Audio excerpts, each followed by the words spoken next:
So good morning MB4। आज अपन marketing of services के अंदर एक इम्पॉर्टेंट टॉपिक डिस्कस कर रहे हैं, that is service promotion. Actually exam point of view से भी क्वेश्चन इम्पॉर्टेंट है, क्योंकि एग्ज़ाम में भी कई बार आ चुका है क्वेश्चन। तो अपन ने अब तक जो है वो प्रोडक्ट पढ़ा था, फिर अपन ने देखा कि प्राइसिंग कैसे रखते हैं अपनी प्रोडक्ट या सर्विसेज की। अब हम उसके थर्ड पी पे आते हैं, दैट इज़ प्रमोशन। क्योंकि जिस भी सर्विस या प्रोडक्ट की आप मैन्युफैक्चरिंग कर रहे हैं या आप डील कर रहे हैं, उसके आपने प्राइस रखने के बाद उसको सेल आउट तो आपको करना ही है। तो सेल्स करने के लिए वी नीड प्रमोशन। तो कौन से प्रमोशन टेक्निक यूज़ करनी चाहिए, कैसे करनी चाहिए, क्या रोल होता है प्रमोशन का, कौन सा मॉडल हमें देखना चाहिए, ये सारी बातें हम इसके अंदर डिस्कस करेंगे। तो प्रमोशन क्या होता है? प्रमोशन का मतलब होता है कि जब आप अपने प्रोडक्ट या सर्विसेज को अपने कस्टमर्स, अपने स्टेक होल्डर्स और पब्लिक के साथ को बताते हो कि हम लोग इस चीज़ के बारे में डील करते हैं, ये हमारा बिजनेस है। तो उसके लिए ज़रूरी क्या होता है? सबसे पहले ये कि आप अपने टारगेट मार्केट को आइडेंटिफाई करिए। उसके अलावा उन तक कैसे पहुंचा जाए regarding your services, regarding your business, ये एक मेन इम्पॉर्टेंट क्वेश्चन होता है। क्योंकि कस्टमर्स को आपको बताना तो पड़ेगा कि हम इस चीज़ में डील करते हैं, तो वो कौन सा मीडियम होना चाहिए, क्या होना चाहिए, ये हमें देखना है। तो जो बिज़नेस होता है आपका, वो advertisement, personal selling, referrals, sales promotion, कई सारी चीज़ों से मिलके बनता है, ताकि आप उसमें प्रमोशन कर सकते हैं। तो यदि हम प्रमोशन की टेक्निक्स देखें तो हमारे सामने कई सारी आती है। एडवर्टाइजमेंट भी आती है, सेलिंग भी आती है, सेल्स प्रमोशन भी आती है, पब्लिक रिलेशन भी आती है। तो हम उसको धीरे धीरे डिस्कस करेंगे। सबसे पहले हम देखते हैं एडवर्टाइजमेंट क्या होता है। एडवर्टाइजमेंट का मतलब होता है जब एक आप अपनी प्रोडक्ट या सर्विसेज के बारे में कम्युनिकेट करते हो, अपने कस्टमर्स के बारे में उनको परसुएट करते हो regarding your to purchase your और टू बाय योर प्रोडक्ट और सर्विसेज, और उसको ये समझाते हो कि बहुत सारी चीज़ें मार्केट में चल रहे हैं सेम प्रोडक्ट के, सेम सर्विसेज के, तो आप उनमें कैसे बेस्ट हैं, वो आप अपने एडवर्टाइजमेंट के मीडियम के थ्रू कस्टमर्स को परसुएट कर रहे हो, इन्फॉर्मेशन दे रहे हो। तो यदि आप सक्सेसफुल एडवर्टाइजमेंट की आप बात करते हो, तो उसके अंदर हम देखते हैं कि ऐसे सेक्शन ऑफ पब्लिक को हमें टारगेट करना है जो आपकी प्रोडक्ट या सर्विसेज को ख़रीद सके, तो ये हमें देखना है। तो एडवर्टाइजमेंट का देखिए बहुत प्राइम एक ऑब्जेक्टिव हमने देखा है कि हर एक पर्सन अपने बिजनेस में एडवर्टाइजमेंट इसलिए यूज़ करता है क्योंकि उसको अपनी सेल्स को इंक्रीज़ करना है। पर इसके अलावा भी कुछ ऑब्जेक्टिव हो सकते हैं, जैसे कुछ लोग मान के चलते हैं कि अपने बिजनेस के बारे में, अपने प्रोडक्ट के बारे में पब्लिक को अवेयर करना, अपनी इमेज को, अपनी कंपनी की गुडविल को अच्छा बनाना, पब्लिक को एडुकेट करना और उसको इन्फॉर्म करना। इसके अलावा कस्टमर्स को अट्रैक्ट करना अपनी प्रोडक्ट और सर्विसेज की तरफ, ताकि वो आपकी प्रोडक्ट और सर्विस को बाय करें। तो ये कॉमन ऑब्जेक्टिव्स हमने देखे।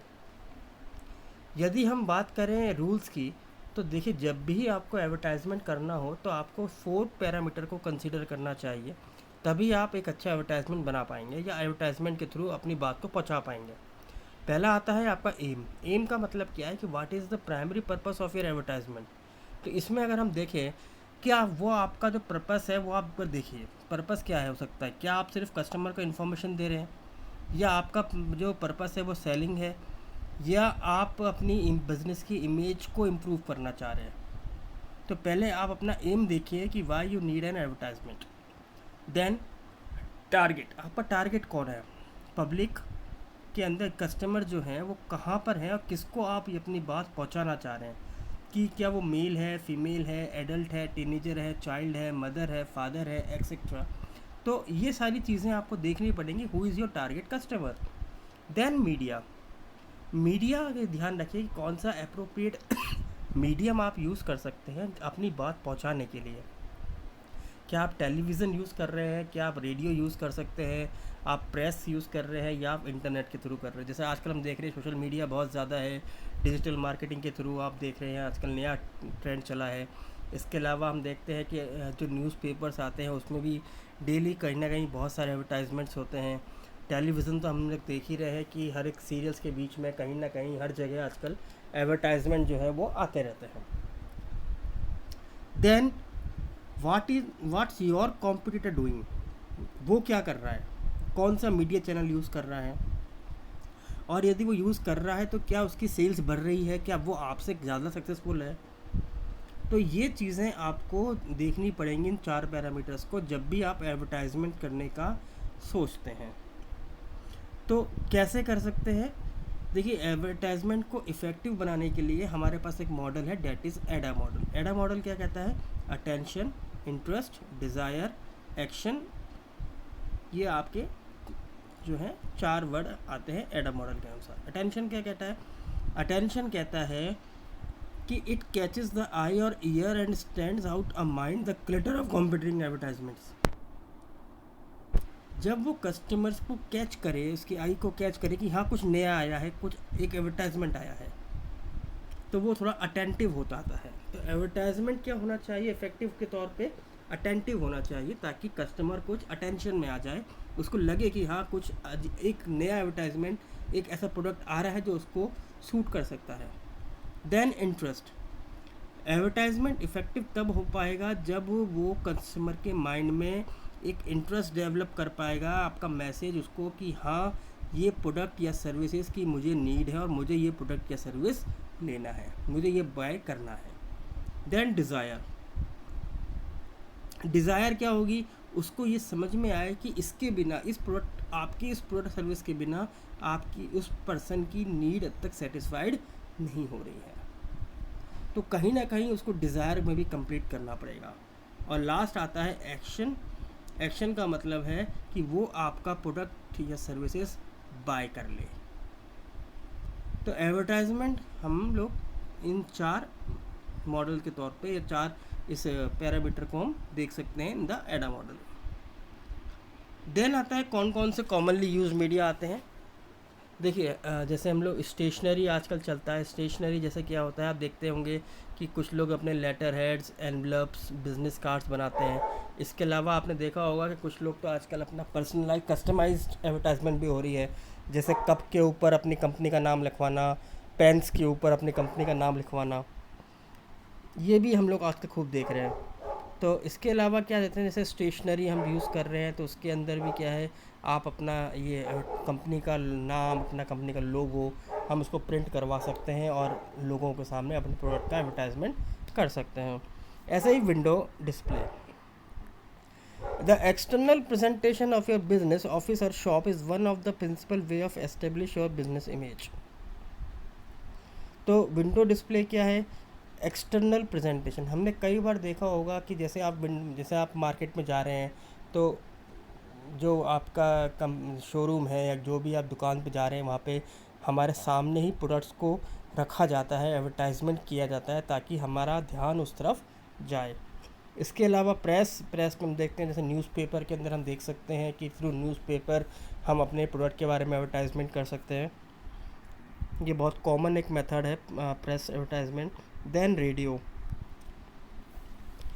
रेडियो जो है आपका, इसमें एक सबसे जो आता है कि मैक्सिमम जो आपका रीच है उसको हम कवर कर सकते हैं रेडियो के थ्रू। जैसे टीनेजर्स हैं, या फिर मान लीजिए ग्रॉसरी बायर्स होते हैं, या फिर जो रेसिंग फॉलोअर्स होते हैं, तो आप इसके अंदर क्या है, थोड़ा सा आपका ये तो सस्ता यूँ कहें कि थोड़ा सा आपके लिए कॉस्ट कटिंग आपका एक एडवर्टाइजमेंट बन जाता है रेडियो के अंदर, और ज़्यादा एक्सपेंसिव भी नहीं होता ये एडवर्टाइजमेंट।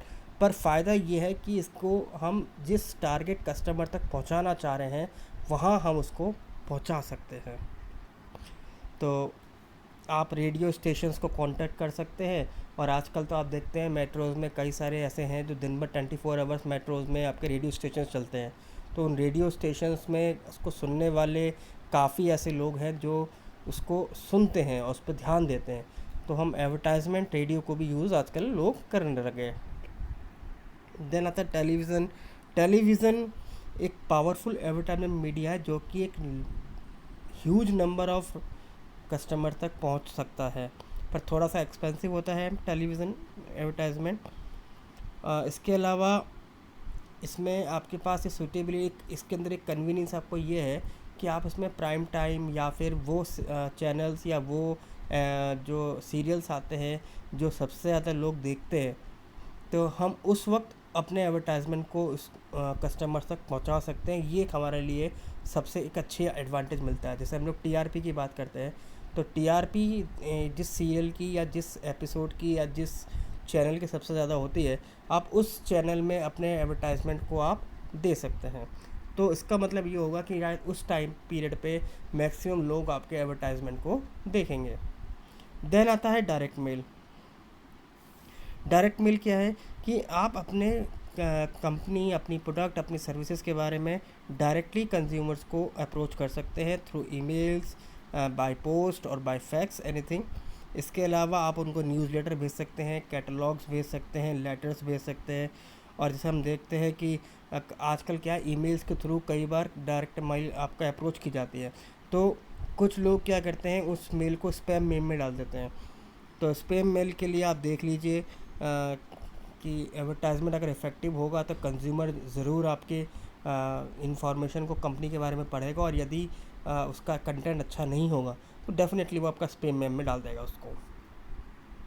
देन आउटडोर मीडिया हम देखते हैं, जैसे हम लोग देखते हैं बिलबोर्ड्स, हम देखते हैं साइन बोर्ड्स, हम देखते हैं, जैसे हम जानते हैं सड़कों पे, हाईवेज़ पे हम देखते हैं कि जगह जगह सिग्नल्स पे बिल बोर्ड्स या साइन बोर्ड्स लगे होते हैं, that count into the outdoor advertisements. फिर आता है आपका सिनेमा। आजकल सिनेमा के अंदर भी एडवर्टाइजमेंट शुरू हो गए। जैसे बिफोर स्टार्टिंग अ मूवी आप देखते हैं कि एडवर्टाइजमेंट्स आते हैं, इन द ब्रेक सेशन वो दोबारा से एडवर्टाइजमेंट आता है। तो सिनेमा हॉल में क्या है कि क्योंकि एक एनवायरनमेंट है, लोग मूवी देखना चाहते हैं, तो वो उठते नहीं हैं या जाते कहीं नहीं है, तो वो एडवर्टाइजमेंट को देख लेते हैं। तो ये भी एक मीडियम है आजकल कंज्यूमर तक अप्रोच करने का। और इसके बाद आता है आपका ऑनलाइन। ऑनलाइन का मतलब है थ्रू ऑन इंटरनेट, जैसे सोशल मीडिया के थ्रू हम यूज़ कर रहे हैं। आजकल आप देखते होंगे कि आप जो भी मेल्स यूज़ करते हैं तो उसके स्टार्टिंग के होम पेज पे भी कई सारे एडवर्टाइजमेंट आ रहे होते हैं, तो वो भी हम यूज़ कर सकते हैं to approach the customer. Then आता है आपका मार्केटिंग कम्युनिकेशन मिक्स। देखिए मार्केटिंग कम्युनिकेशन मिक्स का मतलब होता है combination of various promotional elements. तो प्रमोशनल एलिमेंट्स हमने ऊपर भी देखे थे, दोबारा देख लेते हैं। जैसे advertisement, personal selling, publicity, sales promotion. ये इसलिए होते हैं ताकि आप अपने बिजनेस की इंफॉर्मेशन, कस्टमर्स को अप्रोच करना, उसको अवेयर करना और आपके प्रोडक्ट की डिमांड को इंक्रीज़ करना। तो हम ये सारे टूल्स यूज़ करते हैं अपने इसमें।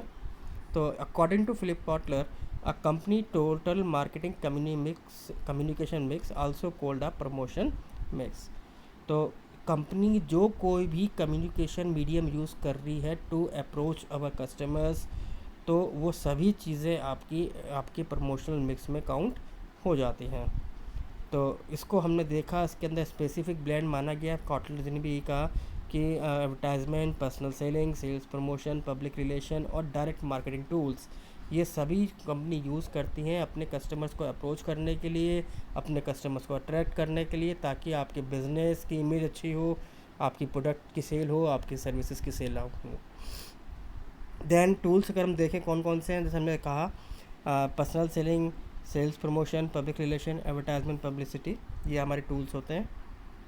तो अगर हम एडवर्टाइजमेंट की बात करें तो एडवर्टाइजमेंट क्या होता है? Advertisement is defined and a paid form of non personal communication about an organization. तो ये एक नॉन पर्सनल कम्युनिकेशन है जिसके अंदर कोई पर्सन अपनी खुद की नहीं, अपने बिजनेस के बारे में इंफॉर्मेशन देता है, कम्युनिकेट करता है, अपने प्रोडक्ट, अपने सर्विसेज के बारे में करता है, एक आइडेंटिफाइड स्पॉन्सर के द्वारा। तो एडवर्टाइजमेंट जो होती है पेड होती है, पहली बात तो आप ये देख लीजिए, क्योंकि आप जो कोई भी मीडियम यूज़ करेंगे, चाहे आप आउटडोर करें, चाहे आप सिनेमा करें, चाहे आप टेलीविज़न करें, चाहे आप प्रेस करें, तो ये जब भी आप एडवर्टाइजमेंट क्रिएट करेंगे इट इज़ एन पेड, तो आपको उसका पैसा देना पड़ता है। अलग अलग मीडियम का अलग अलग चार्जेस होते हैं।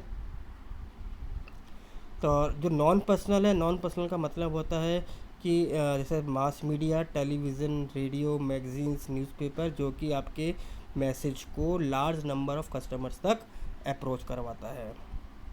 और इसके अलावा इसमें क्या देखा गया कि जब हम अपना एडवर्टाइजमेंट करते हैं तो हमें इसका फीडबैक यानी कि मैसेज का फीडबैक बहुत ध्यान रखना है। अगर आपका मैसेज अप्रोप्रिएट होगा, जो चीज़ आप बताना चाह रहे हैं अपने कस्टमर को, यदि वो अच्छी होगी तो फीडबैक के तौर पे आपके प्रोडक्ट की सेल होनी शुरू हो जाएगी। और यदि आपकी प्रोडक्ट की सेल एडवर्टाइजमेंट नहीं बढ़ रही है तो इसका मतलब है या तो आपने कोई प्रॉपर मीडियम यूज़ नहीं किया है, या तो वो कस्टमर के अप्रोच में नहीं आ रहा, या फिर आपका मैसेज प्रॉपर तरीके से कन्वे नहीं हो रहा। देन आता है सेल्स प्रमोशन। सेल्स प्रमोशन का मतलब है कि हम वो एक्टिविटीज़ करते हैं जिसके थ्रू हम बहुत जल्दी अपने सेल्स को इंक्रीज़ करते हैं। तो सेल्स प्रमोशन के अंदर कौन कौन सा आता है उसमें देख लेते हैं। पहला आता है कंज्यूमर ओरिएंटेड सेल्स प्रमोशन। इसके अंदर हम क्या करते हैं, हम कंज्यूमर्स को एनकरेज करते हैं टू परचेज़ अवर प्रोडक्ट, और ताकि हमारी सेल्स जो है शॉर्ट टर्म पीरियड के अंदर जो है इंक्रीज़ हो जाए। इसका डिटेल एक्सप्लेनेशन हम आगे पढ़ेंगे बाद में। Then trade oriented sales promotion. Trade oriented का मतलब है वो सभी आपके चैनल्स ऑफ डिस्ट्रीब्यूशन जो कि आपके साथ आपकी गुड्स और सर्विसेज को from one destination to customer तक पहुंचा रहे हैं, वो सभी लोग आपके ट्रेड के अंदर आते हैं। और यहाँ पे हम अपने चैनल्स ऑफ डिस्ट्रीब्यूशन को एनकरेज कर रहे हैं to promote the sales. Then आता है पब्लिसिटी। पब्लिसिटी क्या कह रहा है कि ये कई बार पेड और नॉन पेड दोनों हो सकते हैं। ये इसलिए आता है जैसे आप कोई स्टोरी टेलिंग या एडिटोरियल या अनाउंसमेंट के थ्रू कस्टमर्स को थोड़ा सा अवेयर करते हैं कि हाँ एक कंपनी आ रही है। तो पब्लिसिटी क्या है, नॉर्मली एक कंपनी के थ्रू अपनी प्रेजेंस कस्टमर के माइंड में शो करना। देन हम बात करते हैं आपके पब्लिक रिलेशन की। पब्लिक रिलेशन क्या कहता है कि जब एक ऑर्गेनाइजेशन सिस्टमेटिकली प्लान तरीके से अपनी इंफॉर्मेशन डिस्ट्रीब्यूट करती है और कोशिश करती है कि वो उसकी इमेज अच्छी हो, तो वो काउंट होता है आपका पब्लिसिटी में। और इसके अंदर क्या है, जब हम इसके अंदर हम पब्लिक को अपने साथ इन्वॉल्व कर रहे हैं तो वो आ जाता है पब्लिक रिलेशन। पब्लिक को अट्रैक्ट करना और पब्लिक के साथ चलने को ही हम पब्लिसिटी और पब्लिक रिलेशन में डिफरेंशिएशन कर रहे हैं।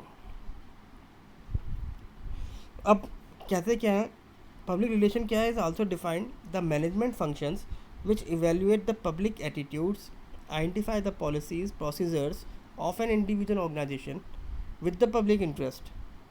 तो पब्लिक रिलेशन क्या हो रहा है कि ये थोड़ा सा पब्लिसिटी का ब्रॉडर रूप माना गया है। इसके अंदर हम पब्लिक के साथ अपने हेल्दी रिलेशनशिप को डेवलप कर रहे हैं। हम कस्टमर्स को ये बता रहे हैं कि हमारी कंपनी की इमेज क्या है। हम इसके अलावा हम देख सकते हैं कि हम एक कम्युनिटी को सर्व कर रहे हैं, या हम फंड रेजिंग एक्टिविटीज़ कर रहे हैं, स्पॉन्सरशिप कर रहे हैं। तो ये सब क्या है, ये सारी की सारी एक्टिविटीज़ जो है वो पीआर के अंदर आती है, पब्लिक रिलेशन के अंदर आती है, क्योंकि हम पब्लिक के साथ अपने आप को क्या कर रहे हैं, जोड़ने की कोशिश कर रहे हैं। नॉर्मली कुछ जो न्यू इंडस्ट्रीज़ होती हैं वो अपने कस्टमर्स को अवेयर करने के लिए क्या करती है, पीआर एक्टिविटीज़ को यूज़ करती है। इसके अंदर सबसे कॉमन यूज़ आता है sponsorship. Then personal selling. Personal selling जो मीडियम है दैट इज़ कि एक कंपनी अपने यहाँ रिक्रूटेड सेल्स फोर्स टीम को मार्केट में भेजती है, और वो 1-to-1 इंडिविजुअल कस्टमर्स या फिर जो भी उनके पोटेंशियल कस्टमर हैं उनको अप्रोच करते हैं, एक प्रोसेस यूज़ करते हैं, उनके पास जाते हैं और उनको अपनी कंपनी की प्रोडक्ट और सर्विसेज के बारे में अवेयर करते हैं। तो इसका सबसे बड़ा फ़ायदा ये होता है कि जितने भी मीडियम हम यूज़ कर रहे हैं, चाहे हम एडवर्टाइजमेंट करें, सेल्स प्रमोशन करें, हमें टाइम लगता है। बट पर्सनल सेलिंग के अंदर हमें हैंड टू हैंड फीडबैक जो है मालूम चल जाता है। क्योंकि अगर मान लीजिए एक सेल्स एग्जीक्यूटिव किसी एक कस्टमर के पास जा रहा है और वो कस्टमर को आपका प्रोडक्ट अच्छा लगा या नहीं लगा, वो उस सेल्स एग्जीक्यूटिव को hand to hand on the spot बता देगा। तो आपके पास फीडबैक जो है बहुत जल्दी आता है। और पर्सनल सेलिंग में सबसे बड़ा फ़ायदा ये होता है कि यदि आप कहीं स्ट्रेटेजीज मेकिंग में गलती कर रहे हैं तो आप उसको तुरंत रेक्टिफाई नेक्स्ट डे कर सकते हैं। देन डायरेक्ट मार्केटिंग हमने देखी थी। डायरेक्ट मार्केटिंग का मतलब क्या है कि डायरेक्टली कस्टमर्स को अप्रोच करना थ्रू ईमेल्स, न्यूज़लेटर्स, फैक्स इनके थ्रू। देन आता है word of mouth. Word of mouth publicity क्या कहती है, एडवर्टाइजमेंट।